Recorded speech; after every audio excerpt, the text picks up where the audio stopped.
আসসালামু আলাইকুম। যারা ত্রিকোণমিতির সূত্রগুলো মুখস্থ করার জন্য অনেক সময় নিচ্ছেন, তাদের জন্য ছোট্ট কিছু টিপস আছে যেটার মাধ্যমে আপনারা 15টা সূত্র খুব ইজিলি আপনারা মুখস্থ করতে পারবেন এবং মনে রাখতে পারবেন। প্রথমে আপনারা সিরিয়ালটা মেনটেন করবেন, sine cos, tan cos, sec cosec, ঠিক আছে? প্রথম একটু খেয়াল করো, সাইনের সাথে সম্পর্ক থাকবে কোসেকের, কজের সাথে সম্পর্ক থাকবে সেকের, ট্যানের সাথে সম্পর্ক হচ্ছে কটের।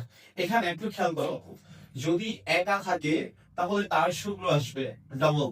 ডাবল মানে উপরেরটা নিচে এটা ভগ্নাংশ আকারে আসবে। সাইনের সূত্র আসবে 1 বাই কোসেক এবং কোসেকের সূত্র আসবে 1 বাই সাইন। সেম ভাবে কজের সূত্র আসবে 1 বাই সেক এবং সেকের সূত্র আসবে 1 বাই কস। টেনের সূত্র এবং কটের সূত্র একটু খেয়াল করো, টেনের সাথে কটের যেহেতু সম্পর্ক, এটা সূত্র আসবে 1 বাই কট আর এটা আসবে 1 বাই টেন। সেম একটু খেয়াল করো, এখানে আমাদের বেস হচ্ছে 6টা। এই সাইনের আরেকটা সূত্র আছে যেটাকে বলা হয় লতি, ভূতি এবং লঘু।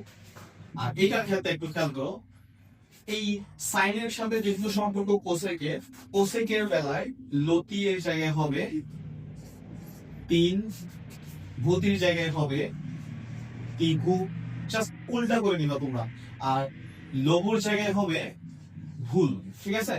এবার আমরা যদি এটাকে ভাঙি, একটু খেয়াল করো, লতে লম্ব, টিতে অতিভুজ এবং ভূতে ভূমি, ঠিক আছে? এবং সূত্রের বেলায় যে আগে থাকবে তাকে উপরে বসাবা, যেমন লম্ব বাই